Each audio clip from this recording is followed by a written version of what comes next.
And greetings, happy Monday. Welcome to the Steve Deace Show here live and on demand on BlazeTV, radio, and podcast. I am Steve Deace alongside Todd Erzen, gloriously not, finally, alongside Aaron McIntyre.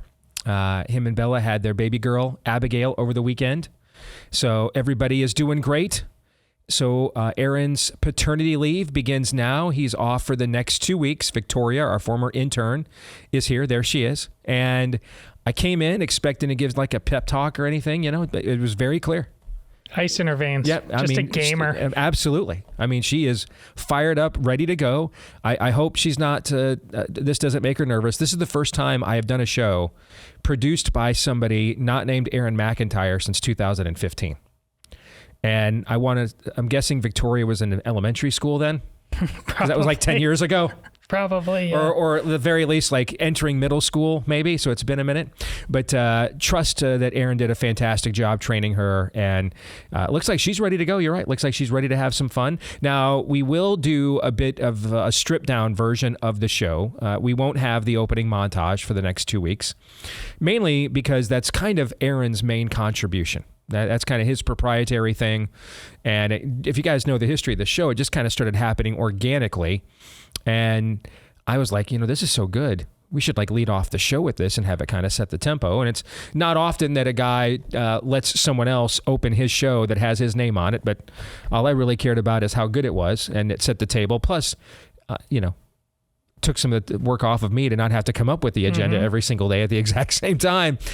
So we'll do this today and for the next 2 weeks the way we used to do it, where I'll have a couple of things in the opening monologue here in just a few minutes that I think kind of set the table at a meta level of some of the stuff we're either going to talk about today or we typically talk about. And then as the show goes on, we'll get into more specifics where those things are concerned.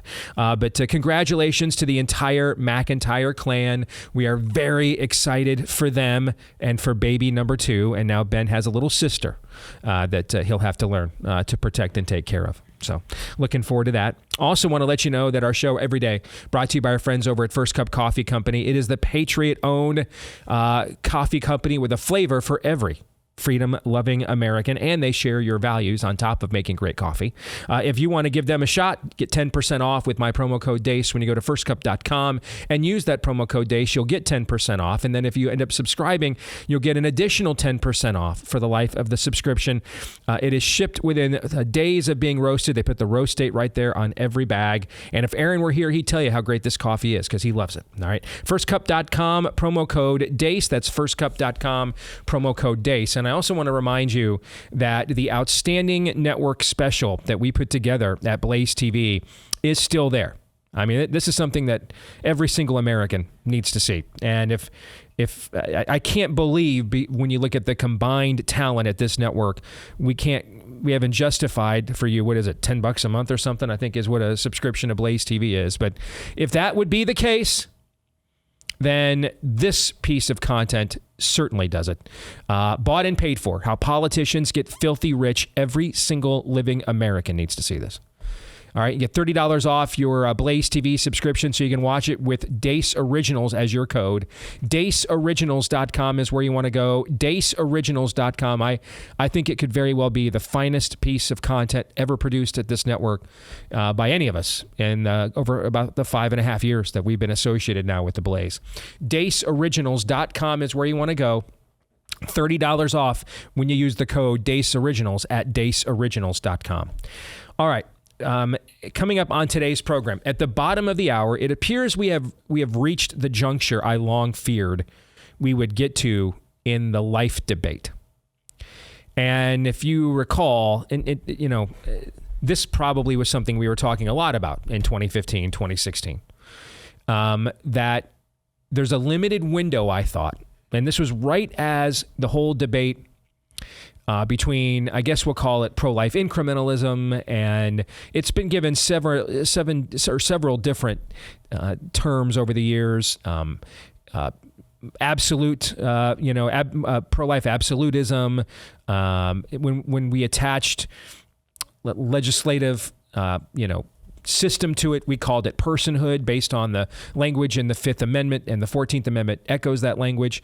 No person shall be denied life, liberty, or property without due process of law. Now it's called abolition.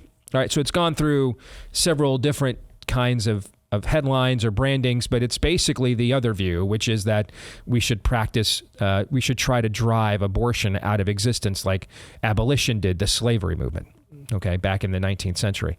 And so I said at the time, about the time that Aaron was coming to work here for the first time, and you too, that I thought we had a window right now because we hadn't spent much of the last generation of pro-life debate arguing when life begins and what is a life. And then right around that time is when we started kind of the compromise that was reached, maybe unofficially, but the incrementalist side started putting up heartbeat bills, so there would at least be some argument now about what is actually life. And of course, when you know, that ends up leading to the overturning of Roe v. Wade, right? And I said at the time, you go back and listen to those shows, you may remember this, Todd, that I thought we had a window right now to actually corner the other side on, is this a life and when does life begin? That it wasn't just that I thought it was the morally righteous argument to make, but the strategic one to make, because we tried everything else. So why not try our actual premise, right? And make them actually say out loud, we know it's a life and we're fine killing it. But that I didn't think that window would be open forever. That when the conscience is seared, the heart is hardened, that eventually we go from it's a clump of cells to I don't know if it's a life to yeah, I know it's a life, but I don't care. I don't want to have to take care of it, and my life is for me and nobody else, right? Mm-hmm. It appears that we may have crossed that Rubicon over the weekend with a clip that has gone viral from Bill Maher, and we'll discuss that at the bottom of the hour. And then next hour, we're going to get in depth on what happened over the weekend with Israel and Iran. And there has been in the last, it's funny, when I first broke into this business,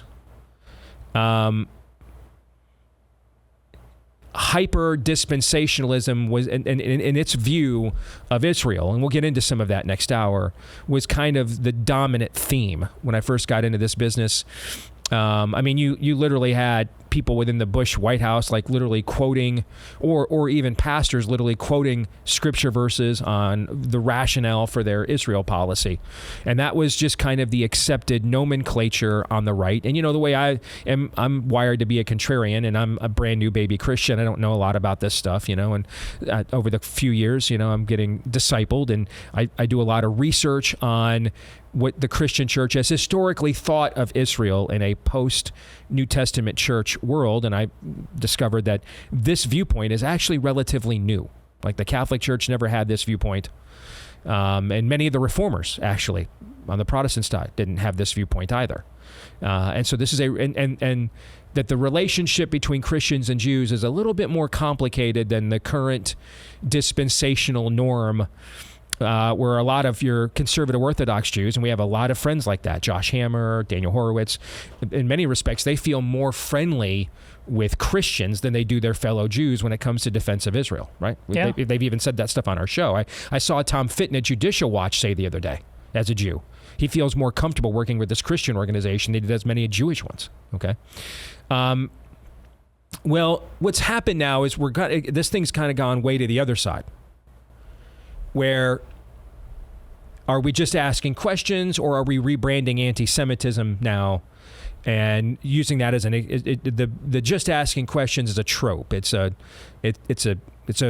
camouflage of what our true goals are for why we're doing such a thing. And next hour, I want you and I, Todd, to test this.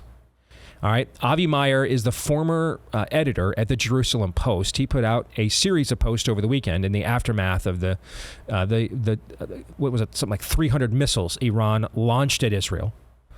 And kind of the official Zionist Jewish state. And I don't use those terms pejoratively. I mean, the Lord uses the term Zion or Zionist in the scriptures many times. So they don't necessarily have to be used as a pejorative, even though they often are by anti-Semites and Muslims. But I repeat myself.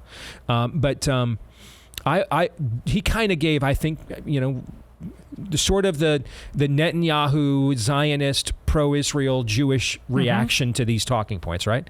I want you and I to go through these one by one next hour, and let's put our critical thinking caps on. Can we come up with legitimate critiques or criticisms to what Mr. Meyer eloquently writes? That even if we don't necessarily share them ourselves, but these are things that critically thinking people could come to these conclusions without their own version of theological projection. Like, we were theologically projecting that, American foreign policy has to line up with the dispensational view of Israel. And now we have a new group emerging on X and Twitter. I know a lot of you aren't on there, but a lot of the thought leaders are. And this new group is emerging saying, well, now actually we want our replacement or fulfillment or post-millennial Christian view of eschatology to now drive our policy to Israel, right? Yes. Okay. All right. So let's go through the looking glass on that next hour and critically think through that. All right. Before we get to all of that, though, I want to share something that was posted. Speaking of Twitter and X, and again, most of you aren't on there. Over 80% of Americans do not have an active Twitter or X account. Okay, or around 80%. So this is not something most of you see on a daily basis, but in our line of work, it is, as I've described it before, it is the city gate. It is where a lot of narratives get tested, hashed out, contested. Since Elon Musk took it over, it really is the last place left in America where any form of real debate is taking place.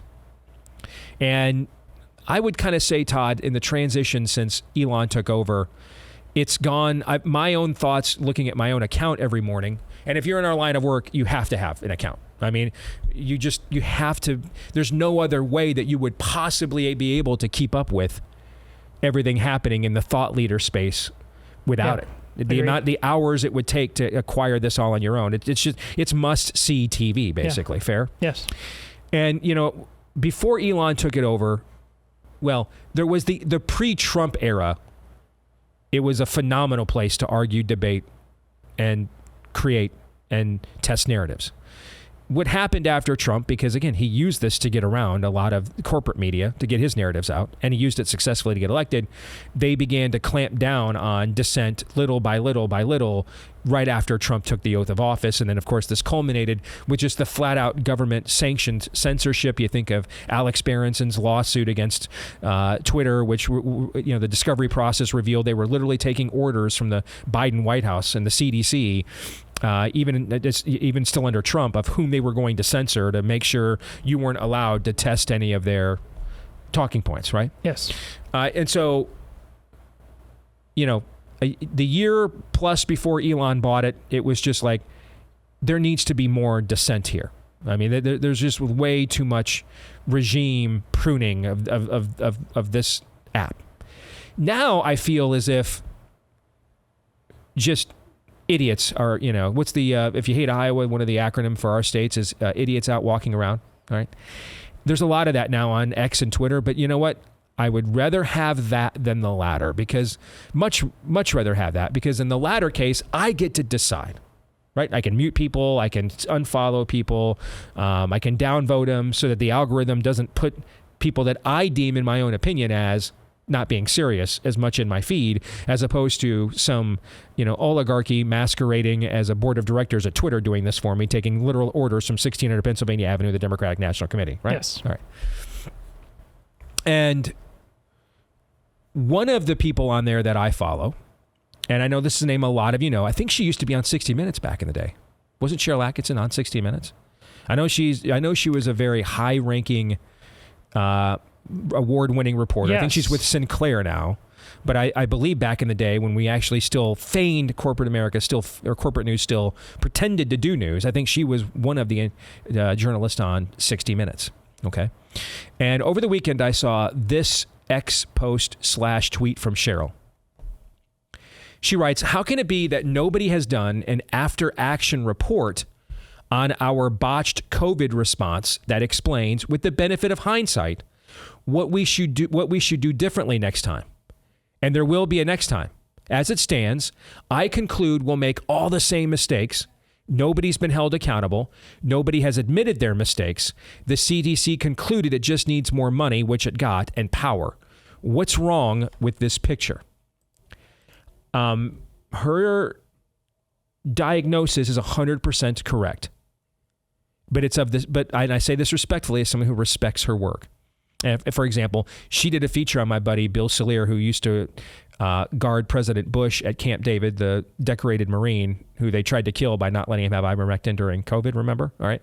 So she was kind enough to do a feature on him. Very thankful for that. So I say this with the utmost respect. But Cheryl's lament there is over the symptoms, not the actual disease. Okay. And I'll tell you what I think the actual disease is here in a minute. First, a word about our friends over at Preborn. Abortion has been the greatest sin in our nation's history. It still happens every single day. A lot of times it's happening chemically now. Unfortunately, overturning Roe was only the first in a list of steps we need to take to end this scourge once and for all. And that's where the ministry of Preborn comes in. They empower young, expectant mothers in crisis who are considering murdering their children to choose life and to not do so. Preborn has rescued hundreds of thousands of babies this way with grace and truth, the biblical method of persuasion and evangelism. They confront mothers with the truth of an ultrasound and that is an actual live being they're carrying. And then they offer them the grace, that the support they need when they choose life. Both the prenatal care and assistance and support, and they do it postnatal as well. All of this, by the way, both the grace and the truth, all of it free of charge, provided that they've got tax-deductible funding from people like us. And if you want to make a donation today, you guys have been so generous. You've helped with Preborn tens of thousands of babies. I want to say the number was over 50,000 babies we've helped them save since this partnership began. Let's keep it going. Just to dial pound 250 and use the keyword baby on your mobile phone, pound 250, keyword baby. Or if this is simpler, preborn.com/Steve. Just go there and donate now. Preborn.com/Steve. That's preborn.com/Steve. All right, so back to Cheryl Atkinson's tweet pointing out, why has there been no inquiry? None. Where is the justice? Who's being held accountable? I can answer that question. We're incapable of it. And I will explain why. We no longer have any form of requirement, let alone desire for objective truth in the Western Hemisphere anymore. It's gone. And when you lose that, what that also means is doing things because they're the right thing, regardless of the consequences. By the way, there's never been a period of time in human history where that's been easy. Never. Never been a period of time where that's been easy. So really, we're just talking about periods of time where it's just harder than others. Okay? This is, for the Western Hemisphere, this period of time, it's the hardest it's ever been to be altruistic, or in other words, just to do the right thing just because it is the right thing. And for wanting nothing in return, and for no other reason than just that. Okay? And when that takes root in a culture, another way of saying this is, in the unseen realm, or theologically, means we've turned our backs on God. Because it would typically be some form of a fear of God or a desire for the justice and the providence of God to act that would lead us to act altruistically. You know, the idea that the universe just, bends to justice and righteousness on its own organically through natural processes, that's not true, is it? So that would require then a judge, or what the founders called in the Declaration of Independence, the supreme judge of the universe. Okay? And so along those lines, a lot of times we are prompted to act altruistically under the belief that a higher authority, even if down here on this mortal coil, we won't get applauded or a parade for doing so, that a higher authority either in this life or the next will render the verdict and say, well done, good and faithful servant. Mm-hmm. Right? We have lost that in the Western Hemisphere. And when that is lost in any hemisphere, in any period of time, and in any culture, what you end up with now is truth is sought if and only it creates, truth is either sought or proclaimed only, and that justice is the same, typically only if it advances a narrative or an outcome for somebody. So today, the former president's trial begins, one of them in New York, right? How many politicians do you think have probably paid hush money to people that they had sex outside of wedlock with? A few. How many Democratic politicians? I'm just guessing, given his history, this probably isn't maybe the first time that Donald Trump has done this. Fair. Okay. But the previous times, did he do so while being the Republican nominee for president? Maybe. No. So now suddenly the great people of Manhattan, which is well known for its law and order. I think if there's anything about New York City we know, it's a place of law and order. They now suddenly care greatly. Also right? very chaste in New York. Yes. Exactly. Similar to the, do you think Donald Trump just started inflating his real estate value to lessen his tax burden when he came down the escalator in the spring of 2015 to announce that he was a Republican candidate for president? I do not. Probably not. And do you think that there's all kinds of socialites and rich people that are doing the same thing as we speak in New York City and Manhattan right now? Another day that ends in Y. Correct. But were they doing it as the Republican nominee or the would-be Republican nominee for president? You see where I'm going with this? All right. We pursue things because they will give us the outcome that perpetuates the narrative that we want, not because they're actually objectively true and good. So it's all propaganda. And yes. And since both sides now, including the former president, are guilty of some of what was done to us during COVID, and this is indisputable, there is literally no incentive for the two sides that would give us the two sides through which we would get access in a small r Republican form of government. The people that we would elect as our proxies, all right, that would then reflect us back to ourselves. They have no incentive at all to push for that outcome, because it's the same thing with the Epstein files. No one comes out of this with a clear W. Everybody's got embarrassing names on their own jersey on the Epstein flight logs, right? Everybody does. And we've all got prominent people that have their hands on the murder weapon of COVID-19 and Operation Warp Speed. No one can get a political advantage out of this. Therefore, there's just no truth or justice to be sought. And I think it's very important to understand this, to understand the times in which we live. And I think that this is going to be a real challenge for believers, because we're not allowed to do that. That doesn't mean we can't make any accommodations, and we have to. We live in a fallen world, right? I mean, my great resistance to the phrase lesser of two evils throughout my entire career is that it's a fallacy. Virtually everything on earth is a lesser of two evils, because no one is good but whom? God. So therefore, there's only how many gods are there? One. So if no one is good, no one is good but God, and there's only one of those, that means everybody else is what? Less than good. Less than good. Yeah. So that means literally every decision we make, everyone, what show am I going to watch? What person am I going to marry? What college should I go to? What job should I take? Which city should I move to? Literally everything we're going to do is the lesser of two evils. We're east of Eden. Correct. So if everything is the lesser of two evils, that also means what? Nothing is. That's not a standard. Okay? And so when we hold that as the plumb line as opposed to God, the goal is this is God's standard. We know going in, we're not going to meet this standard perfectly. All right? But the goal is by efforting to, we raise ourselves in that process beyond what we would normally be capable of in our natural craven state, right? Yes. But if we get rid of this up here, then everything is a comparison. I mean, I see, and my struggle sometimes with you and our audience and this show and this is on me. It's not that I don't want to make the moral calculations in some places that many of you do. I make moral calculations in my own places that are bad. That's why I'm a sinner in need of saving. We all make moral calculations that do not line up with God's math in some avenue of our lives, correct? Yes. It's just that I don't think I'm allowed to. I don't think that's I think the God who, how did I get this gig? Did I work my way up? I wish I could tell you I did. I mean, I kind of did, but all through literal opportunities that God orchestrated. People I previously didn't know. Every job I've ever had in this business, someone I previously didn't know called me and offered it to me. Going back to my first gig ever working in sports talk radio. So that's a nice reminder to me that ultimately, I'm not accountable to you in the audience.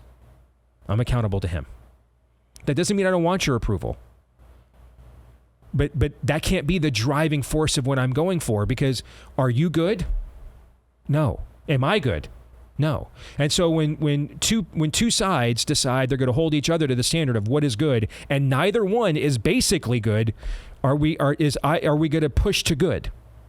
No, we're not. We're going to create a feedback loop at best.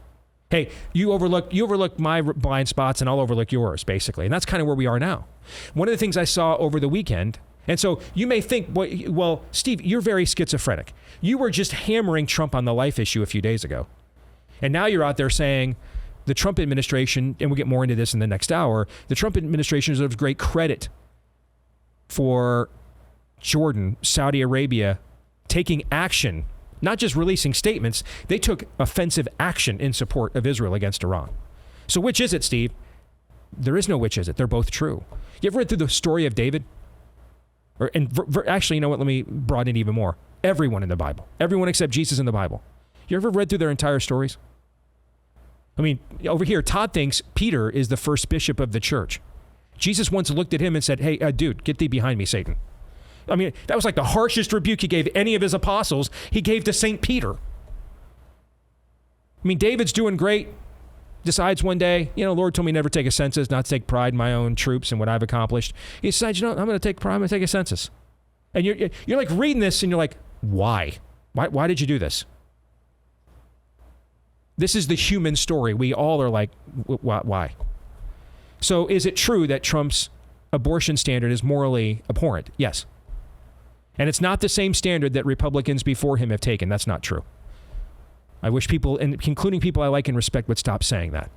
Trump is not just going with the rape and incest exceptions or letting states decide. He is actively urging Arizona and Florida as states to not protect life, to decide differently. That's something we've never seen before. It's not something we've ever seen. On the other hand, are we closer to World War III right now with him not in office compared to the people that are? Yes. Yes, I think that's true too.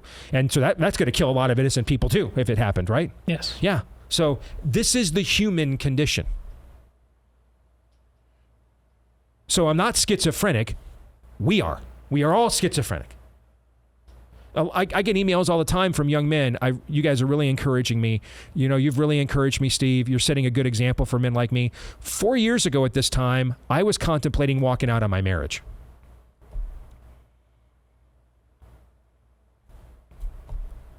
Therefore, by the grace of God, go, each and every one of us. This is why we can't lose this plumb line up here. Because if we do, what happens is guys like me are more inclined to go ahead and walk out and say, yeah, but, I'm not as bad as that guy that did it twice. You know what I'm saying? I mean, Okay. Because we start measuring each other by each other. That is the land of the book of the Judges stuff. That's a drain circling. We cannot measure each other by each other.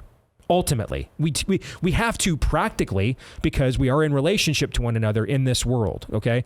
But if we stop there and just say, okay, that's the best I can do right now, and then we go to, but therefore that's why it's great.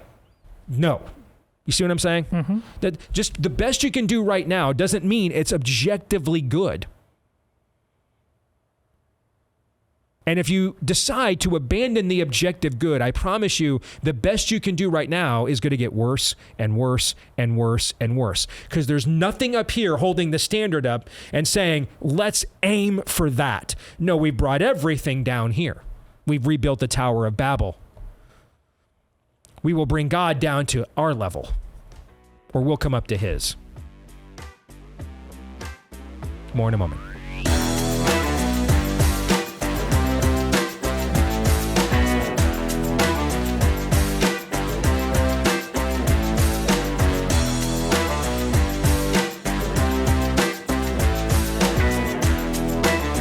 right, back here on the Steve Deace Show, brought to you by our friends over at Trust and Will. The things we build our future around are the things that are worth protecting. Making an estate plan now means gaining security of your assets and peace of mind for you and your loved ones. And with Trust and Will, you can create and manage a custom estate plan starting as low as $199. Just go to trustandwill.com/Deace. That's trustandwill.com/Deace and get 10% off plus free document shipping. 10% off and free document shipping. Over the last couple of years with some of the life changes we've undergone, kids moving out, everything else, Amy decided, it's been many years, we need to update our stuff. We did all of that through Trust and Will. And I said, hey, I want you to give me an honest review of what that process was like as you went through it. She came back and gave it an absolutely rave review. All right. So simple to use website that has a very straightforward process to it. If you're comfortable, share any particular parts of your plan that are the most important to you with Trust and Will. And they'll make you comfortable because they'll get you to the finish line that you want to get to with an overall rating of excellent and thousands of 5-star reviews on Trustpilot used by hundreds of thousands of families and counting, including my own. Secure your assets and protect your loved ones with Trust and Will. Just get 10% off and free shipping if you go to Trust and Will, AND, by the way, trustandwill.com/Deace. That's 10% off and free shipping if you go to trustandwill.com/Deace. All right, let's bring in our good friend Bob Vander Plaats from the Family Leader. Good to see you, brother. How you been? I've been doing really well. Good to be here. So the life debate has been raging anew since last Monday morning. We talked to you about that at the time. And I still have no idea who in the Trump campaign thought, let's just randomly come out and spark insurgency within our own base on the issue that has produced the most loyal voting bloc this political party's had in the last 50 years. Like it boggles the mind. I mean, I can see if it was front and center in the news or there was some back and forth at a debate between the two candidates, but just randomly, the economy's falling apart, and Biden keeps doing something he has no power to do, forgiving student loans. Let me just stop talking about that, and instead, let me just turn the guns on my own base and talk about... That's literally what occurred a week ago, right? Okay? Yeah, I laugh. Am I even mildly exaggerating this? Well, I laugh because, frankly, it doesn't boggle my mind. I mean, these are political consultants saying these are all the areas where we can beat Biden on, whether it's Israel, foreign policy, the economy, the border, whatever it might be. But this is the issue that we believe we can get beat on. So therefore, let's go out. That's a very Republican Party thing. So let's run out. Let's defy our platform. Let's defy our base. Let's tell them where we're at on the abortion issue, and let's get it out of the way. And that way we won't have to talk about it the rest of the campaign. Right, because that never works. works. What has happened is this thing has been hyper-injected into the debate, and it's going nowhere soon. It's a very Republican Party thing to talk about your weaknesses. You don't see the Democrats going out there and guys, maybe we're undermining too much of the Constitution. Maybe we promoted too many groomers. They only discuss everything from a position of strength. The Republican Party is like that dude still doing the comb over. Dude, just take the razor and own it. Okay, you know what I'm saying? I mean, the Republican. It's a very Republican Party thing to instantly start talking. In other words, what you just said is what I said. Stop talking about all the issues you can win on and start talking about the one that they think they can win on. The one that you think will blow up your own base and excite their base. Let's talk about that issue. Correct. But probably not the issue you want to talk about.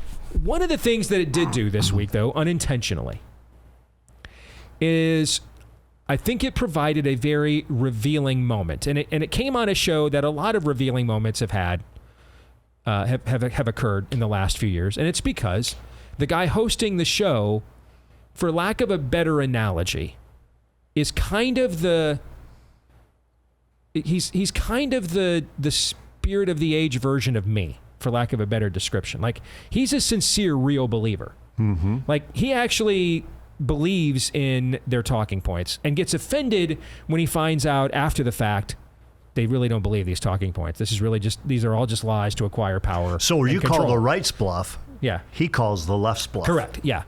And in the middle of that, they had a conversation on Bill Maher's program over the weekend on this issue and this debate. And in the middle of that conversation, Bill Maher said the following. Not if you believe it's murder. You know, that's why I don't understand the 15-week thing. Or the Trump's plan is, let's leave it to the states. You mean, so killing babies is okay in some states? Like, I can respect the absolutist position. I really can. I scold the left on when they say, oh, you know what? They just hate women, people who aren't pro-life, pro-choice. They don't hate women. They just made that up. They think it's murder. And it kind of is. I'm just okay with that. I am. I mean, there's 8 billion people in the world. I'm sorry, we won't miss you. That's my position on that. What? That's quite harsh. Yeah, exactly. I'm not Is sure that not your position if you're pro-choice? Is that not your position if you're pro-choice? Now, that's the Marquis de Sade. That is the Aleister Crowley, okay, position, okay? Do what thou wilt. That is the whole of the law, okay? But that is, again, he's the true believer. He owns it. Yes. He says, I'm okay with it. See, he's doing the inverse of how I started my career. I started my career bringing on all these Christian leaders after that very first caucus cycle you and I went through together with Huckabee. Like, yeah, 2008. Where were all these Christian leaders, and why are they with Romney, who funded abortion in Romney Care, right? And I started asking them questions like the guy at Focus on the Family and the guy at the Southern Baptist Convention. These weren't minor figures. These were some of the biggest names in the Christian conservative movement. And the marriage debate was big in that time, and Romney was wrong on the marriage debate. And I would ask him questions like, how many babies can a Republican kill and still be pro-life? Why is it okay? Why is it okay if a baby's conceived? I'm new to this. I don't understand. Like I'm a baby Christian. This is my first election cycle hosting a show as a believer, and I guess I really believed our own BS. I really believed our own talking points, and thought the rest of us did too. And you believed the Republican Party platform, correct? Which was just which codified in the platform the premise of every question I'm asking. That is what Bill Maher's doing there, and you can tell he's like. Why is it harsh? Isn't that what you believe? I mean, and they don't want to have to admit this. They don't. Oh, his audience was stunned. Mm-hmm. And not only was his audience stunned, that's why you heard no visual or verbal anything or audible anything. And then you take a look at the guests on his shows. Piers Morgan, of all people, saying that's too harsh. Piers Morgan. Yes. But when he's saying it, you can tell he's stunned. Yeah. By what Bill Maher just said. Can't say the quiet part aloud, Bill. We just keep that amongst ourselves. Yeah. That's not what we're talking about here. But what I loved about Bill Maher, and that's why I tweeted, although I disagree with his conclusion, I found it refreshing. Refreshing, they just called it for what it is. And basically what he did there, Steve, is he called out the left and saying, listen, don't stop this women rights stuff. Mm-hmm. That's not it. You want to kill a baby. And so they're right. And they're against killing a baby, and you're for killing a baby. But then he called out the right, too. He goes, so what I don't get is all this negotiation stuff on the life issue. If this is still about killing a baby, up to 15 weeks it's okay. In different states it's okay. I mean, basically he's making our argument for us, Steve, of saying, listen, if slavery is wrong, it's wrong in Iowa and Missouri. If abortion is wrong, it's wrong in every state, not in some states. So therefore to say this is not a state issue. This is a life and death issue. It's a moral issue. And so what I loved about it is that he's calling both sides out at the same time. And you saw the stunned reaction on the left. Mm-hmm. But trust me, if the right was on the couch on the other side, you would have saw the same stunned reaction. Yep. Because he just called it out. Todd, your thoughts? I think that's the most important point right there. I mean, of course, we all like it when the left is shown its reflection, its true reflection, and how they handle with that. But that's, at the end of the day, that our job, first and foremost, isn't to conquer that. It's to conquer our own demons. It's to conquer our own heart. And you aptly put it right there. We talk about this all the time on the show. You can't tell anymore the average Christian's life in most respects. Oh, sure. Like in the earlier churches, look how they love one another. That's not reflected in the average goings on of the church. We're constantly pulling pulling our punches. We're constantly making the world flat for some level of comfort. And we know, think of the Christian in your life that would have been sitting there next to, and it would have been the same nervousness. I'm sure some of them were in that audience. Have you ever heard an audience like that in your life? No one knew what to do. And I bet there's some people who would claim they have some kind of relationship with Jesus. And the same is the exact same thing about what you said is true. They just would be stuck knowing full well they have no place to go because he nailed them. Yeah. And the reason that the audience did what they did is that we have nuanced this debate into so many talking points. Yes, we have. Did God really say this thing? We have done this to the last syllable. Yeah, and so therefore we really even forgot about what this is all about until he calls it out. And when he calls it out, all of a sudden there's this stunned silence. I think left and on the right. And Todd, I think the reason the church and the blue, why you can't tell the difference, is because part of it is, well, wait a minute, my team believes in this. You mean this is our secular political team believes in this, so therefore I've got to kind of believe in this then too, but I hate being called out like that, saying what it is. Because, a real believer would be like, yeah, that's what it is. That's the why we do what we do. That's why we argue that this isn't a state rights issue. This is a human's rights issue. This is God creates life, that we don't get to create life. It's from conception and natural death. We don't get to determine the time it dies. I mean, we're better than this. Right now, Iran's in the news for attacking Israel, right? Well, that's a culture of death. Why not? Why wouldn't you want to celebrate being a culture of life today? I don't think we're better than this. I don't. I mean, I will just tell you, my inbox over the last several days has been full of people who don't want us to be better than this, who are coming at me. I have to, literally, I have to change my position. The Bible's wrong. My inbox has been full of this for the last few days. Yeah, exactly. Okay, because of what you just said. Well, this is the position that Trump articulated, so I have to conform to him. Yeah. This goes to the conversation that we opened the show with. Okay, Cheryl Atkinson asking, how is it that we have no COVID reckoning? And I pointed out before you came on, just to reiterate, the reason why is because we're not capable of one. When a culture turns its back on God, it loses virtually all of its instincts to pursue any form of altruism or ultimate truth, because if there's no God, then the idea that I can be rewarded for acting outside of what will get me cultural affirmation and accommodation is disincentivized. Oh, sure. There's no ultimate judge. And so therefore my fellow man is the judge. And when that happens, then every narrative is only pursued on the basis of whether it will advance the outcome one side or the other wants. Okay? What Bill Maher just said there won't advance the outcome either side wants. The reason why they think they have to say we hate women is because they know that, or at least they suspect, if they went out there and said, well, we really believe we want to kill Maher, babies. That's the Margaret Sanger position. Human weeds. We want to pull some weeds. You won't be missed. That we wouldn't have had abortion in this country for 50 years. And the right truly does not believe it can win on wanting to actually uphold its own premise and principle. Since we've lost God and turned our back on him, we're now only accountable to one another. All right. And so both sides now are seeking a narrative that they think gets them to the outcome they want, not what's objectively good or true. That's what's happened with COVID.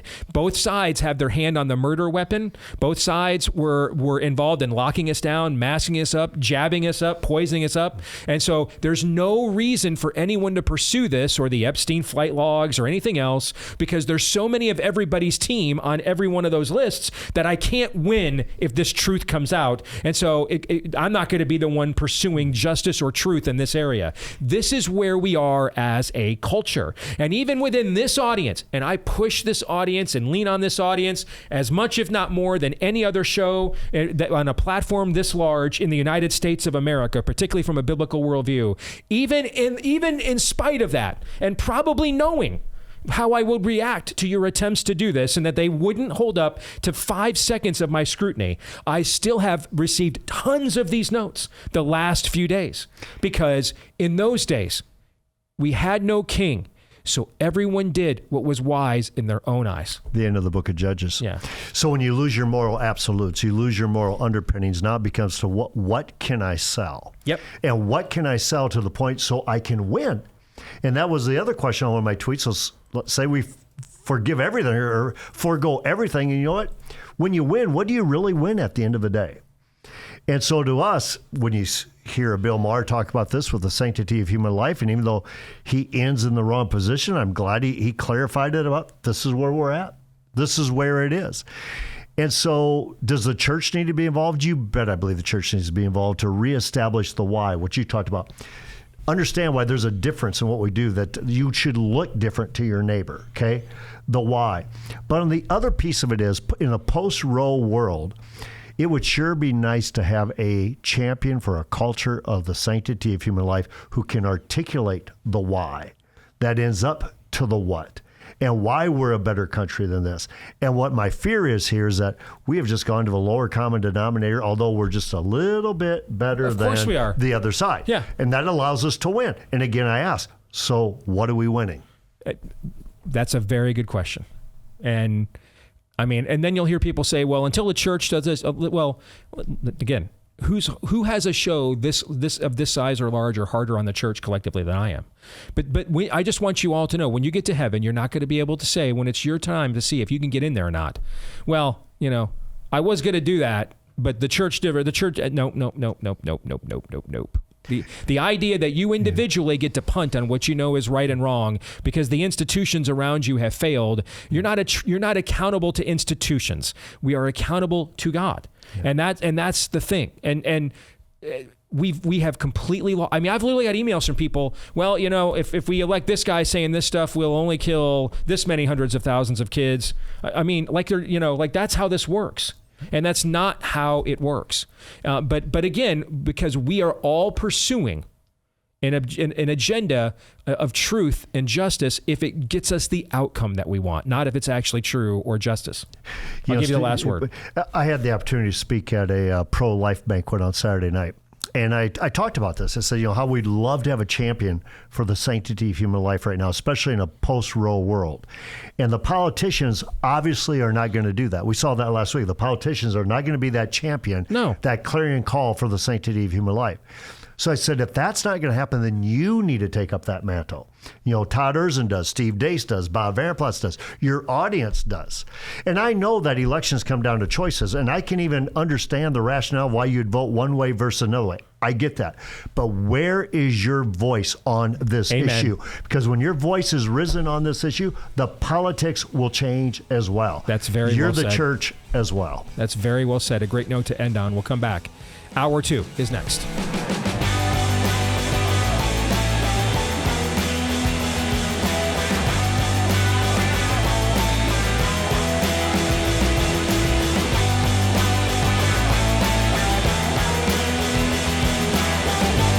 We are back here with Hour 2 here on Blaze TV, radio, and podcast. Steve Deace here with Todd and no Aaron McIntyre. His paternity leave has begun.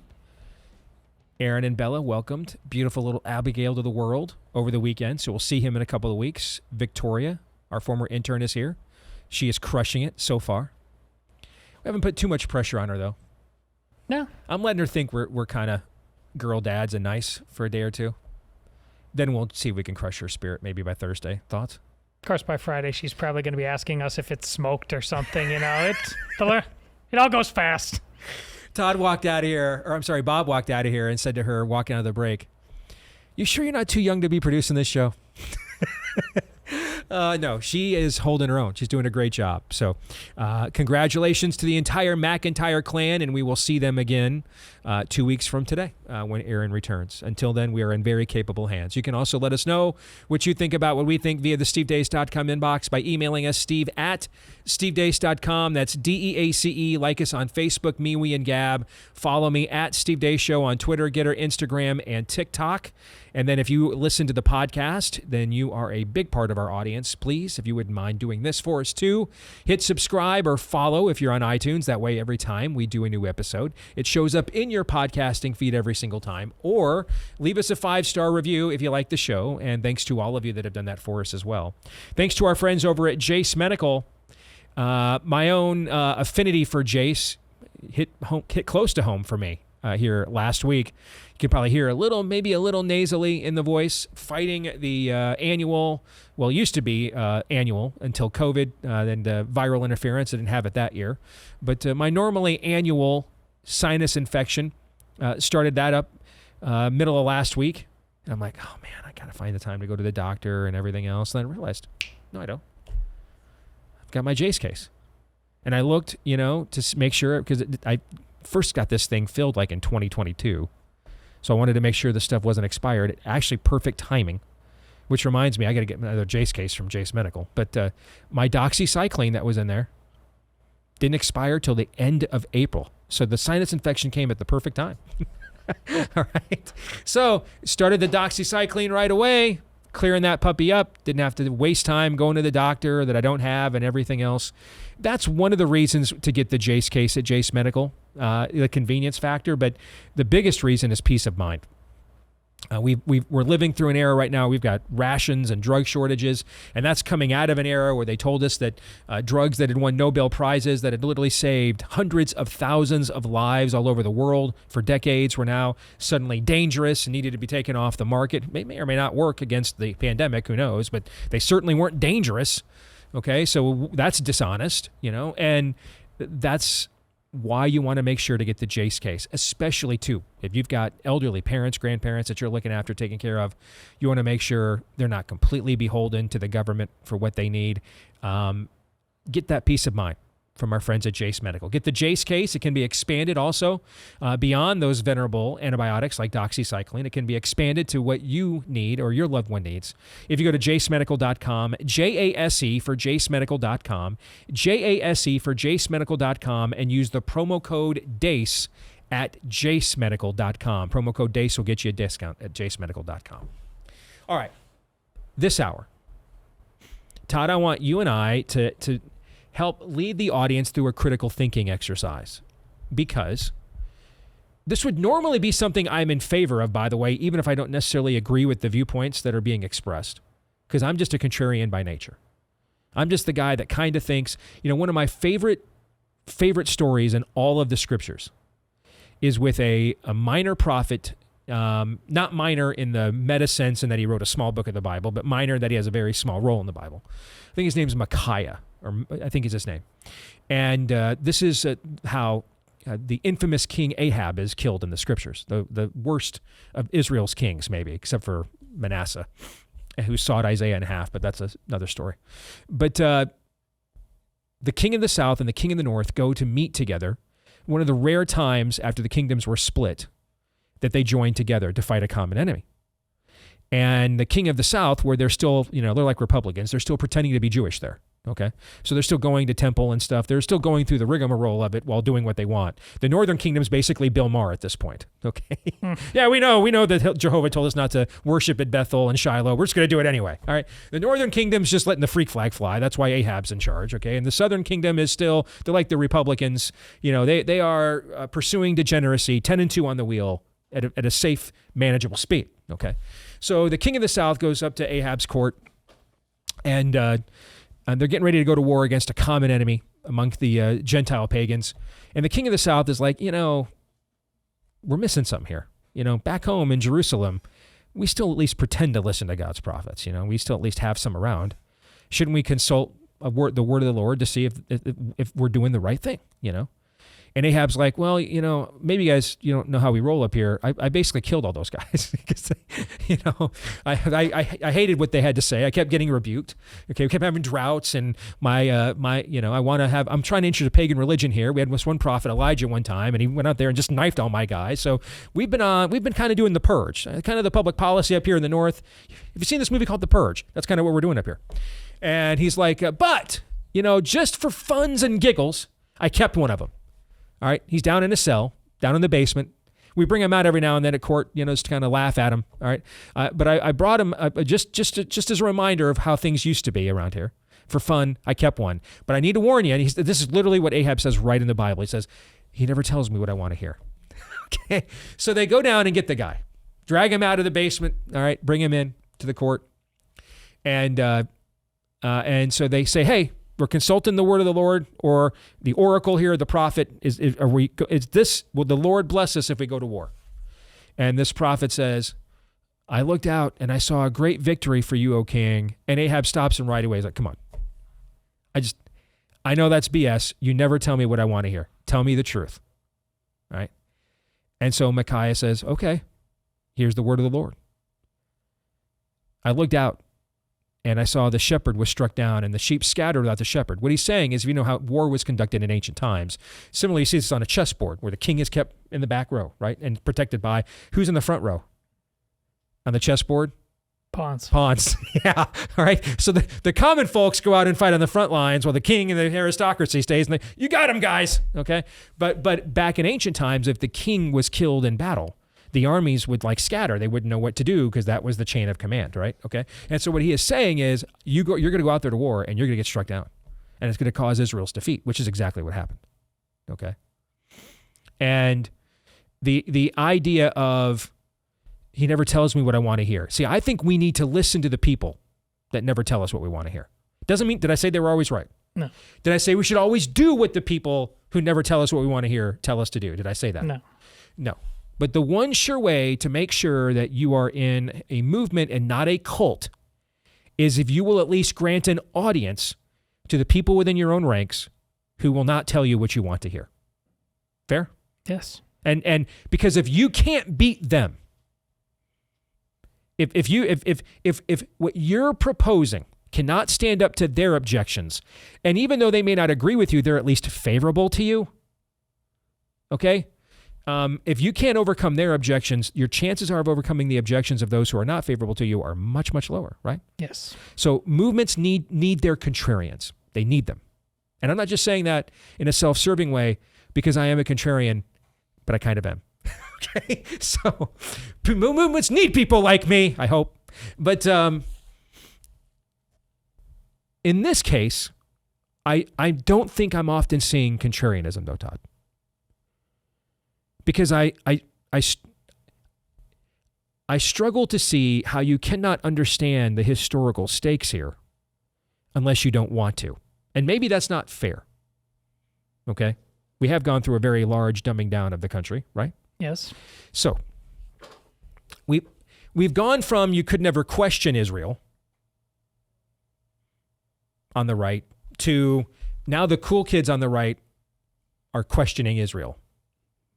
And doing so at times in ways that, promote the Andrew Tates of the world, or they apparently, we found the one Christian pastor left in Hezbollah and gave him a platform, something. I kind of wonder if you're the last Christian pastor left at Hezbollah is allowing, what I'm trying to, yeah, okay. What are you doing with your nights? You know what I'm saying? Yeah. Okay. But, and because a lot of it looks to me and it's not because I don't think this because I haven't looked at their arguments. It's because I have, that a lot of this looks to me like we're just attempting to repackage anti-Semitism. And I hate feeling that way or thinking like that, because how many times have people like you and I been immediately dismissed? Well, you're just a racist. You're just a misogynist. You hate women. Like we were just talking with the life issue, right? So I want to love my neighbor as I love myself. And I don't like it when people do that to me automatically as a means of dismissing my claims. So I want us this hour to look at the potential to be skeptical of the pro-Israel viewpoint or default setting, and to see if it's possible to own it without doing one of two things, okay, as ground rules. Number one, just being openly anti-Jew, anti-Semitic, okay? Number two, and this will be tougher for us, I think, without a theological framework. So I know a lot of you that are either new Christians or have never been Christians. You may not know this, but it's really only been a recent phenomenon in the history of the Christian church that there has been this enamored view of Israel. This has only existed within the last couple hundred years.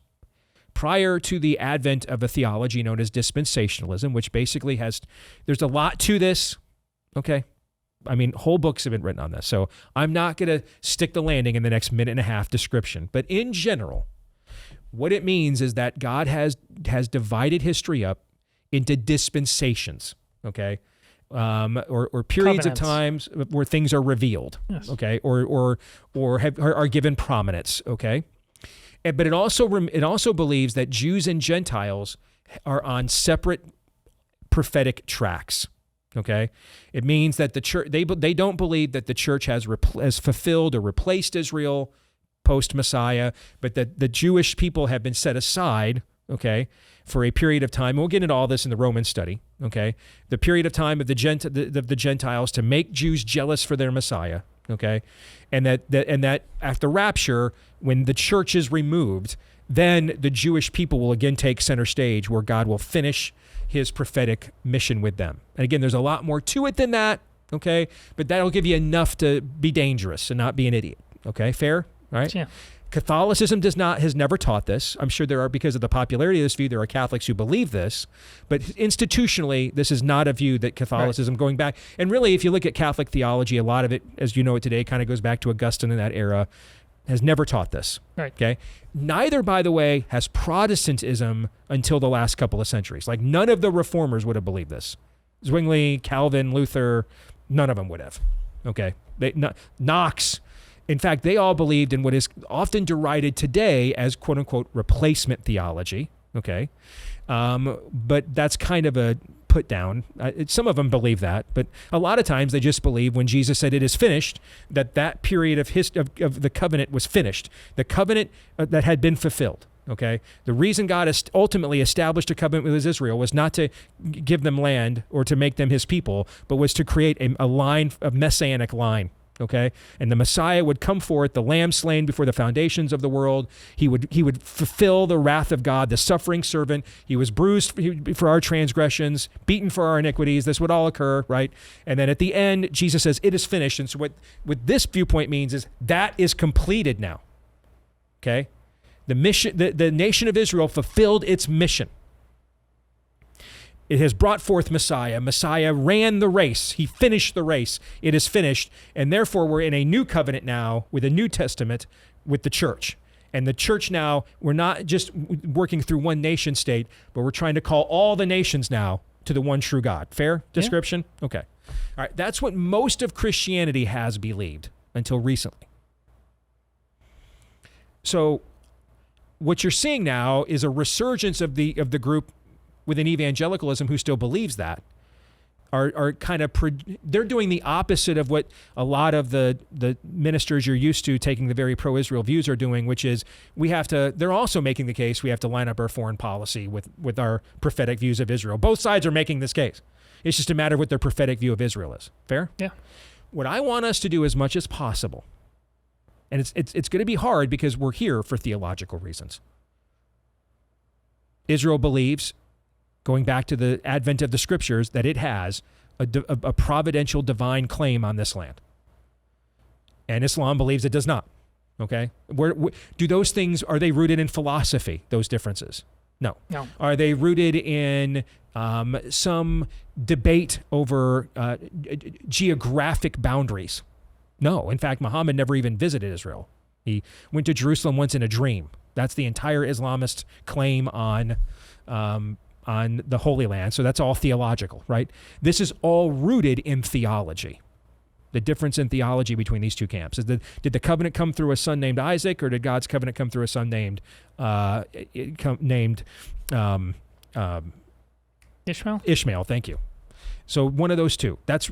So it's going to be hard, but as much as possible, let's divorce the theology from this, and let's not immediately assume you have to be an anti-Semite to have a differing view on this. And then we'll see what conclusions we come to. Yeah. You okay with this so far? Yeah, and at least on my end, the most argumentative people coming at me are the ones who are saying, if you think there's a historical good guy or bad guy in this, you're a globalist cuck who wants to send my kids to war. So I think I can stay on target with this because that's what I'm hearing. Okay. With that said, let's do this. Let me tell you for a minute about our friends. It's a great segue to talk about my favorite underwear. Okay. Why not? There was really nowhere to slip that in, so to speak. So let's just do it right now. But Tommy John is absolutely fantastic. It's as I've said every time we've talked about them, the best compliment I can give to any of our partners is after they let me try and sample what they want me to promote to you for free. And if it passes muster with me, not only will I then try to convince you to partake as well, but will I go back out of my own pocket and do the same. And that is the case with Tommy John. It's the best underwear I've ever owned.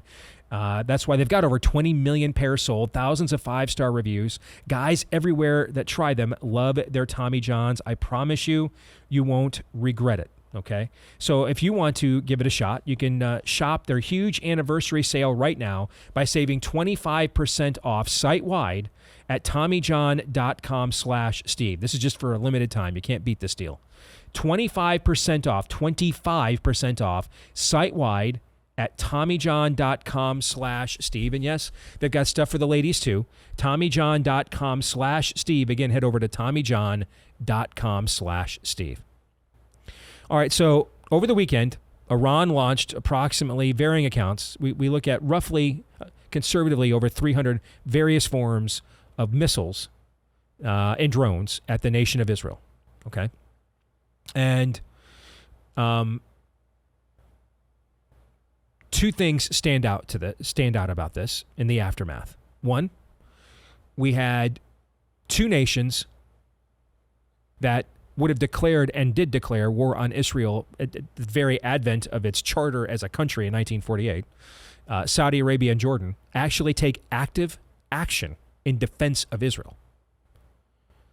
It is thought that the Queen of Jordan has shot down, she's a pilot, by the way, that she may have shot down dozens of Iranian drones herself. Jordan already said it would give Israel access to its airspace to strike Iran back. This is unprecedented stuff.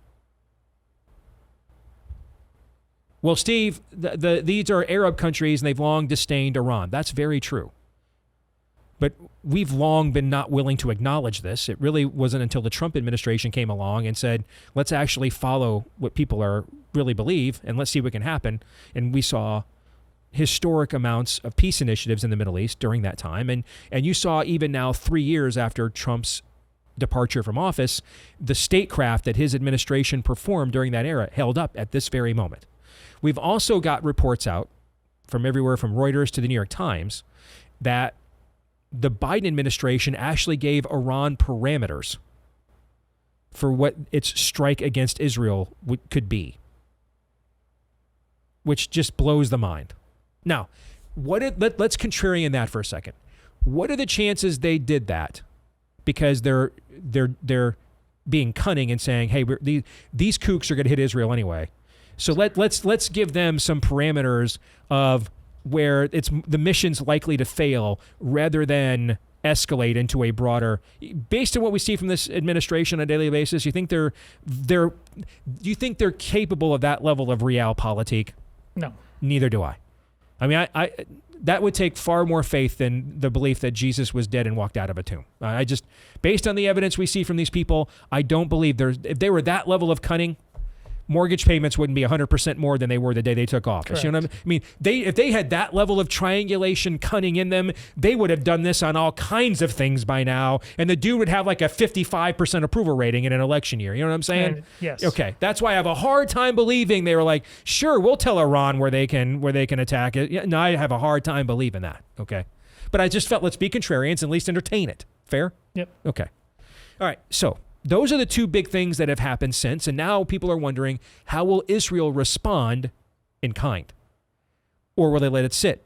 There are reports out from Politico and other in the Washington Post today that the Biden administration has told Israel that it will not participate in a joint action striking Iran. Vladimir Putin said over the weekend that that Russia would act to defend Iran if the U.S. indeed attacked it. Now, given the fact the dude can't subdue Ukraine, he's got to rebuild the Soviet Union, Steve. Okay? Given the fact the dude can't beat the transsexuals in the European Union, okay? I have a hard time believing he's going to exhaust whatever's left of his military prowess on Iran. Is that a fair contrarian take? It is. Nevertheless, though, I also don't want to make it a habit of unnecessarily instigating people who have nuclear weapons either. Fair? Fair. Fair. Okay. So, are we good to look at more specifics on this now? Is there anything you want to address here first? No, let's go. Okay. So with all of this very long disclaimer, and I know it's way too long, but understand, guys, we're dealing with very complex situations involving generations and nations and potential weapons of mass destruction. This can't all just be summarized in, a 5-minute viral clip or somebody's pithy meme, right? We still probably haven't even touched the surface of giving you guys the information you would need to navigate this, but we're under time constraints. This is the best we can do. So Avi Meyer is a former editor at the Jerusalem Post. He put out a thread on X over the weekend responding to people that are critical of Israel right now. I want to go through each of what he says and try to figure out if you and I can find areas to be skeptical or contrarian that need to be further investigated before we just accept it at face value. Okay, number one, Israel started this with its airstrike in Damascus. He says false. Iran has been maintaining a constant assault on Israel for decades via its proxies in the region, chief among them Hezbollah, which is wholly funded, armed, and controlled by the Iranian regime. That assault has only intensified since October 7th. Hezbollah has fired rockets and missiles into northern Israel on a near daily basis for more than 6 months, causing the depopulation of much of northern Israel. Tens of thousands of Israelis have not seen their homes in half a year due to this Iranian-directed assault. Many of their homes no longer exist, having been destroyed by Hezbollah's rockets.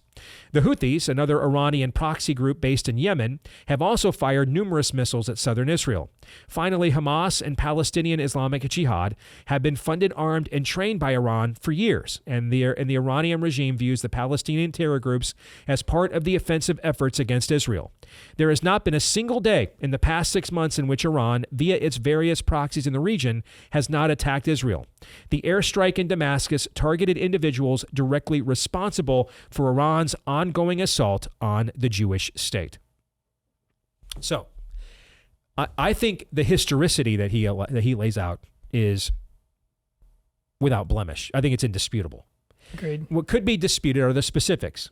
But I think the specifics are verifiable. Is it true that thousands of Israelis have been displaced for their homes? We could verify that, right? Sure. Is it true that there's not been a day that has gone by in the past 6 months in which Iran or one of its proxies, if you're counting the Houthis or Hezbollah, etc., have not in some way, shape, or form attacked Israel? That could be verified, right? Right. And even if it's not every 6 months, again, if you go back to the historicity that Avi lays out here, that is a fairly accurate view of the relationship between these two countries. Fair? Right. Okay. Then, was it a consulate, as Iran claims? Was it a place where people that are directly involved in Iranian military or terrorist operations were being housed? We do know it's a long time common tactic of Islamic terrorists to place their high-ranking military or terrorist personnel in hospitals, school buildings, and other places as human shields. Yes. Fair? Okay. So, our verdict on this would be, broadly, this is 100% accurate. The specifics can be challenged, but they should be contestable or confirmable. He's not stating something that could not be confirmed to be true or not. Absolutely.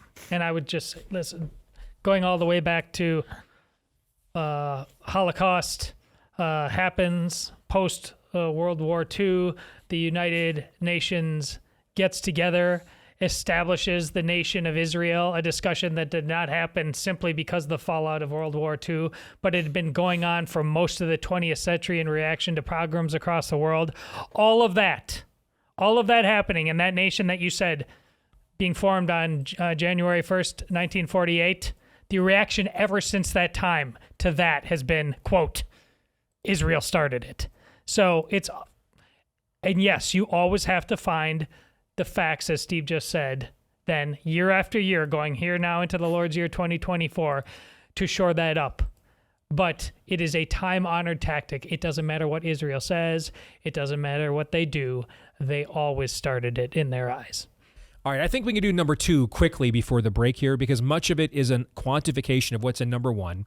The target of Israel's airstrike in Damascus was a diplomatic facility.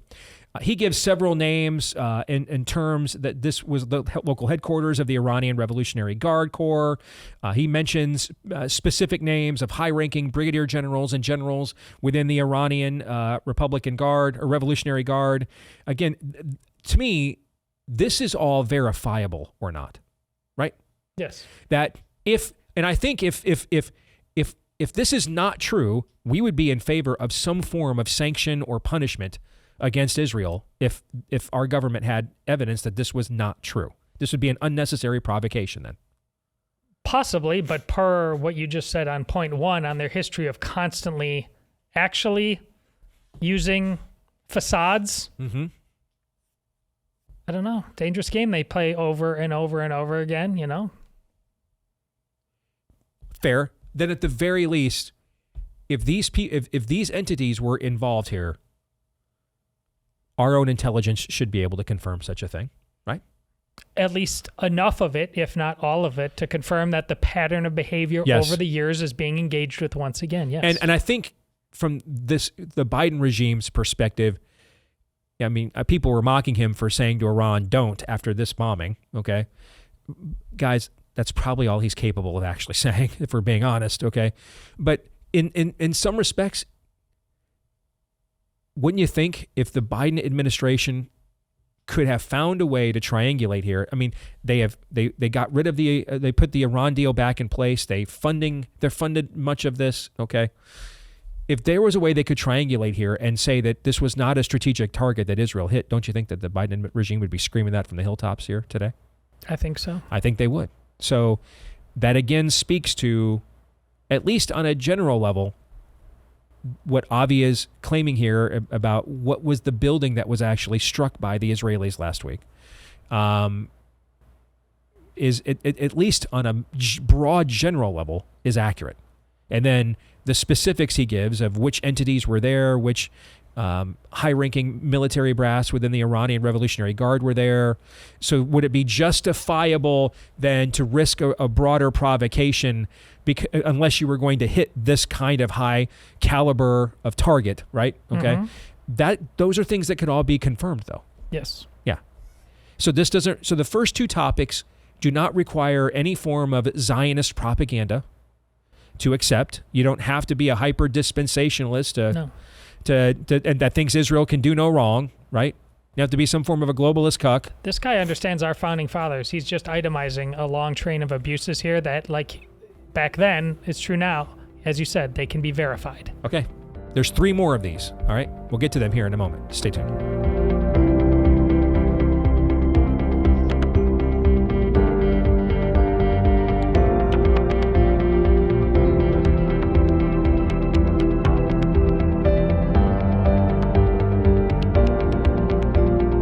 For all of you who have an IQ below 47, this is going to be breaking news.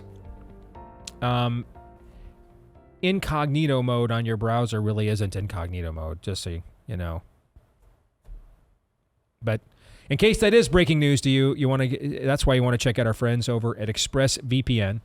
Turns out that even in incognito mode, your online activity still gets tracked. Data brokers still get to buy and sell your data. And one of these data points, your IP address. Data harvesters use your IP to uniquely identify you and your location. That's why they always seem to know what ads, whenever you're on one of these sites, what ads to give you that are based on the last few things that you searched or saw. That is another reason to get ExpressVPN, because every time you log on, your connection gets rerouted through an encrypted server, and your IP address can therefore be masked. You'll get a random IP address shared by many other ExpressVPN customers, and that makes it harder for third parties to identify you or harvest your data. And best of all, ExpressVPN is easy to use, no matter what device you're on, phone, laptop, smart TV. All you have to do is tap once for instant protection. So if you really want to go incognito and protect your privacy, secure yourself with the #1 rated VPN, expressvpn.com/Steve. That's expressvpn.com/Steve. While you're there, you'll get 3 extra months for free if you sign up for a year at expressvpn.com/Steve. All right, let's get back to this thread with Avi Meyer, former editor of the Jerusalem Post, responding to Israel's critics. And is there a way we're going through here? Can you be critical of Israel? I mean, during COVID, for example, this show was very critical of Israel. Yes. I thought Netanyahu instituted the worst lockdown of any free country in the world. And then his successor, Naftali Bennett, you would think the first religiously observant Jew to ever be prime minister of Israel, you think he might be a little skittish about letting his people be products of scientific experimentation. You'd think wrong. You think he might be a little sensitive to that. But we thought wrong. He made the nation of Israel lab rats. Now, their suffering was to our benefit, sadly, because it also gave us some of the best data we had in the whole world of pointing out what Pfizer was doing to us, right? But nevertheless, he signed the nation of Israel up to be test subjects to Pfizer. And we were very critical of that at the time, right? It's because most people, no matter where they live, Israel otherwise, actually are part of the nation of Pfizer and not the nation of wherever they think they live. Fair. All right, so it's not as if, and I don't even have a hyper-dispensational view on these things. I'm not even sure what my view is because I got too many friends on every side. So I know everybody's arguments for and against, So to me, I don't even have to get into theology for me. So you're hated by all equally. I am. Well done. I am. Everybody's like, you're not on our team. I'm probably not. No, I'm not sure what team I'm on. I'm on Team Jesus. I'm not sure what other teams that goes with. I don't know yet. I'm willing to explore that, okay? And I might have different viewpoints at different times, okay? But here's what I do know. Islam would gut Christian and Jew alike if it could, and has. I don't need a theological position on this iteration of Israel to just understand the theology of Islam. And that it always inspires this level of violence. Its founder himself died fighting the last 20 years of his life, fighting in constant warfare. And it's a warrior religion. I mean, they were kidnapping our own soldiers out on the high seas. And when Thomas Jefferson, as the ambassador, asked him why they were doing that, he said, well, Muhammad told us to. Just told them that. Muhammad told us we had to do this to infidels like you. And he's like, oh, okay. I mean, this is what there's a branch of this religion always spawns because it's documented institutionally within the writings, particularly the hadiths of this very religion. So I don't need to think that this is prophetically significant. I don't need to think that this seed of Abraham is something I need to go on blessing forever. I don't have to know the Israeli national anthem and not my own. I don't have to fly an Israeli flag at my house. Okay, and I'm not saying not to do those things either. I don't know. Okay, but I'm just saying I don't have to have a position in favor of those things to come to the conclusion. Oh, Islam says we're the Jews and Christians are the people of the book, and then go out and gut us if it wants. I'm against that. I don't have to even get to your theological nuance. I just have to have read a history book a few times. Correct. Yeah. All right, let's get to number 3. The third lie that Avi says he's encountering here. That Israel carried out the Damascus airstrike in order to provoke a wider war. He says false.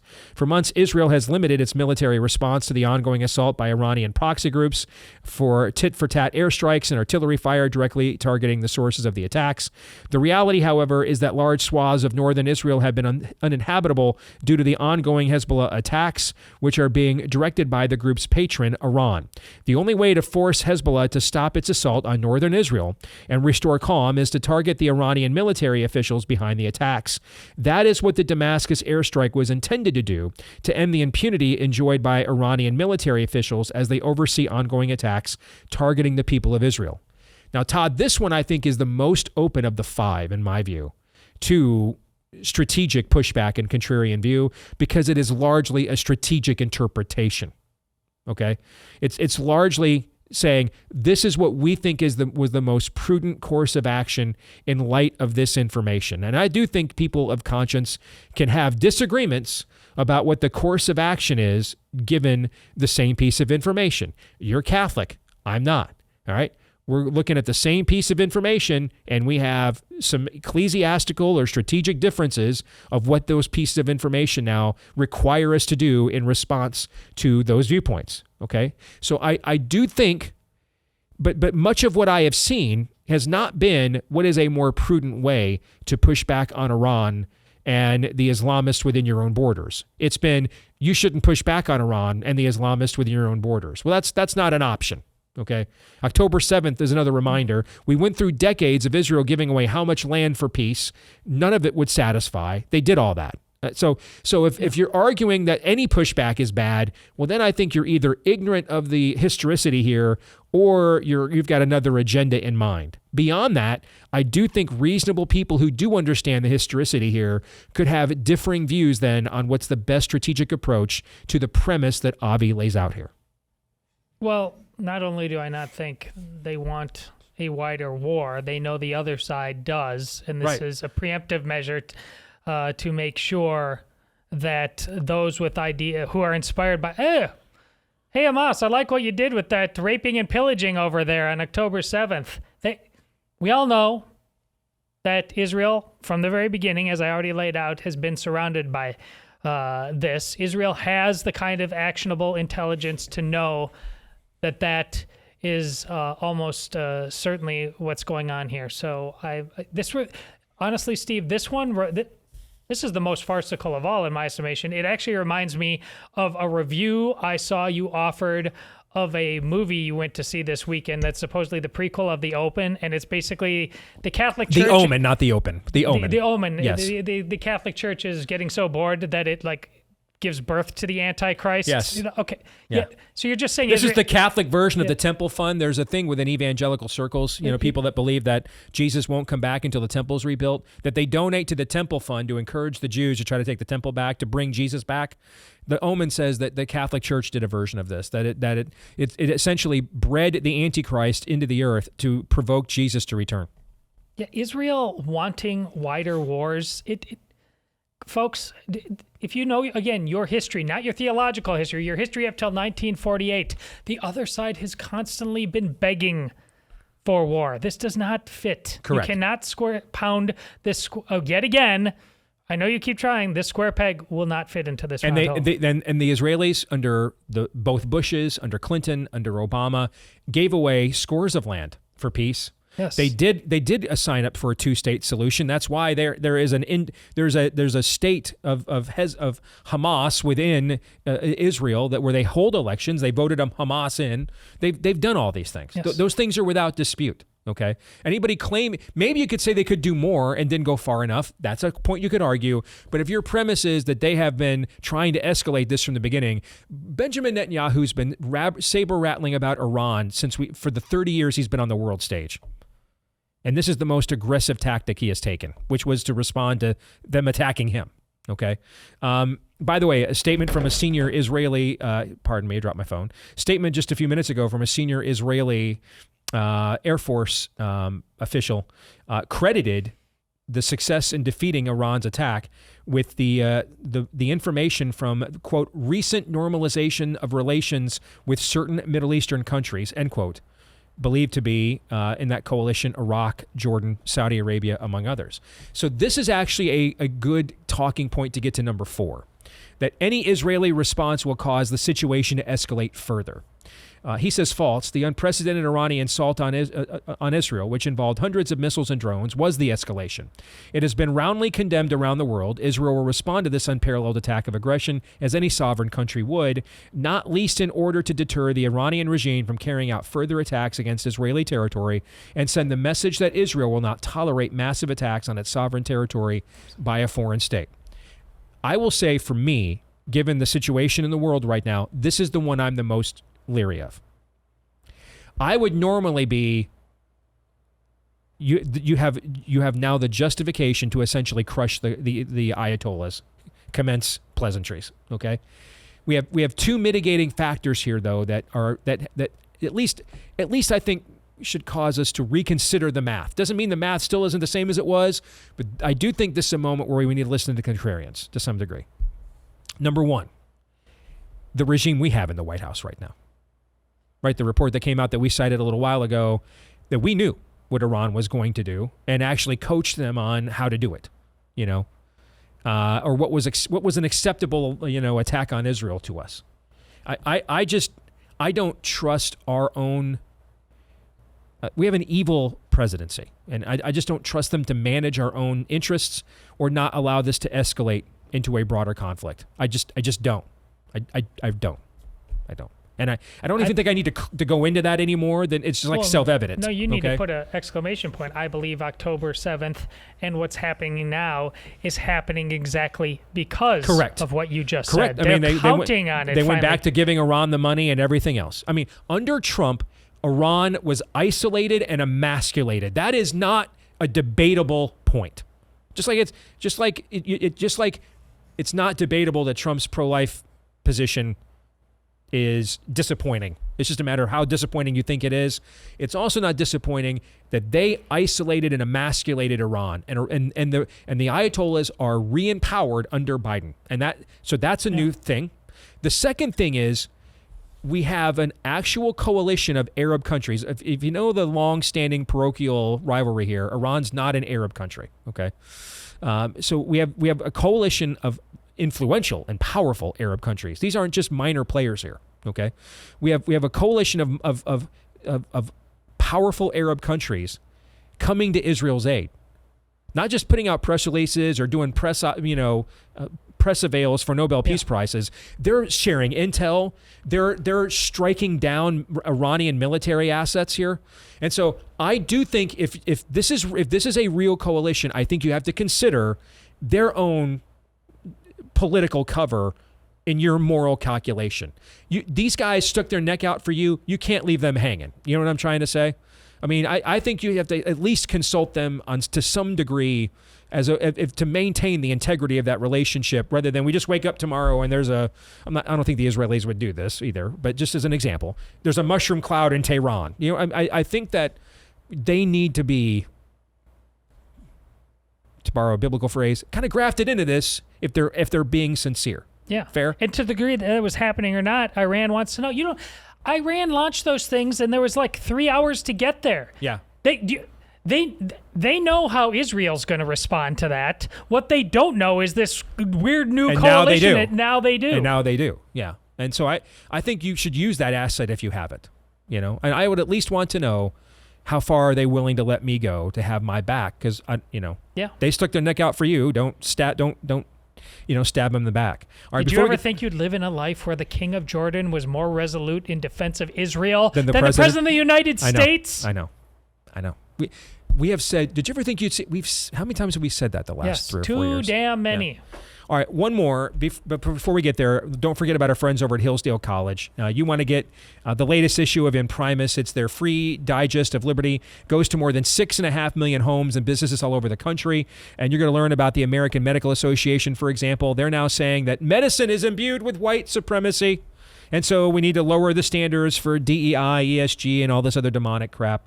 And Primus gives you smart constitutional commentary from the likes of Christopher Rufo, Victor Davis Hanson, Heather McDonald, and Hillsdale's president, Larry Arnn. If you don't already get it, you can receive a free subscription at daceforhillsdale.com, F-O-R. Daceforhillsdale.com is where you want to go. No cost, no obligation. Sign up today at daceforhillsdale.com. All right, here's the final one. The relatively limited damage from the Iranian attack means it's no big deal, and Israel should let it go. He says the Iranian assault was absolutely unprecedented in its scope and severity. The only reason it didn't cause widespread damage and massive casualties is because Israel and its allies have for years invested billions of dollars in developing sophisticated air defense systems against this threat. Most of the missiles and drones were intercepted before they reached our borders because Israel and its allies were prepared for them. But make no mistake, this Iranian attack was meant to rain death and destruction on the people of Israel, and if Israel doesn't respond, it will open the door to further and more severe attacks by Iran. No other country would put up with this, neither should Israel. Ironically, Iran would have destroyed the Dome of the Rock Saturday night if not for these defense systems that Avi is talking about. That is one of the top 3 most sacred sites of Islam. All right, that's the Temple Mount where the Dome of the Rock is, and the dome underneath it says God has no son, that the Islamists put in there after the Crusades or during the Crusades. They would have destroyed this if not for the air defenses that Avi is talking about. I do think, again, trying to give contrarians some credit without you're an anti-Semite, I do think we need to explore how much of this was Iran thinking it needed to do something to show face, even though it might, after what happened to its Revolutionary Guard with that in Damascus, and that this was more for show, anticipating that Israel and its allies would be able to quickly dispense of this missile attack. You see what I'm trying to say? Oh, totally. How much of this was for show on the Iranian end, and they really don't want to provoke a wider war at this point in time? I think that should be debated and explored before we just sign off on whatever Israel wants to do and respond. Don't underestimate their need to propagandize their own Correct. street. Yeah. I totally agree with that, and even on it is a big deal. But in terms of quote unquote do nothing, well, again, Israel is fighting on multiple fronts right now. I'm not going to ultimately, and has been doing it for 48 years, I'm not going to judge what it necessarily does or doesn't. It may be a less aggressive response than you might be prone to thinking because of the number of arrows. And again, another one is what Steve said about who our president of the United States is right now. Yeah. So in conclusion, are we in agreement then that there's really not a justifiable basis to question the premise of this from the Israeli perspective, but there's plenty of room to be contrarian about specific strategies of pursuit in light of those premises? And that's about almost any topic we take up. Yes, Right. Correct. How much of the anti-Israel commentary do you think is doing that we're seeing online from the right now? Not much. No. So it's probably the other stuff then. Exactly. Romans 8:28.